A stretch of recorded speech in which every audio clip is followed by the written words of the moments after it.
Hello अस्सलामु अलैकुम बिस्मिल्लाहिर्रहमानिर्रहीम अल्लाहुम्मा सल्ली अला मुहम्मद व आले मुहम्मद।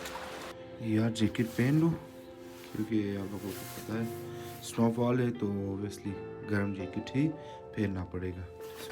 लाला सलाम अलैकुम लाला चल वाल जान जोर से चुमकुबा खाना तमाम जोर यार बेगम भी निकल गई घर से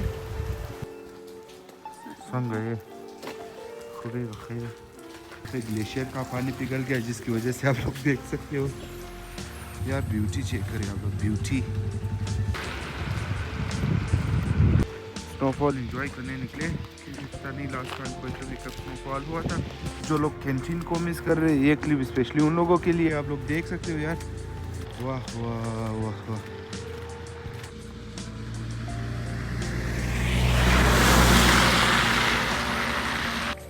वाह वाह वाह हम लोग पहुंच गए यार कैंटीन।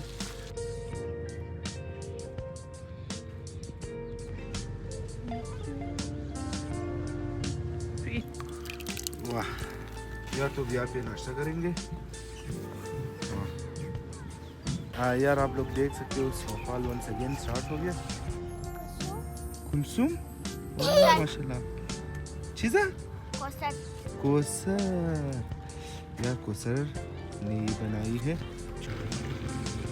वाह यार आप लोग देख सकते हो कोतल को बहुत ही खूबसूरत दिखाई दे रहा है।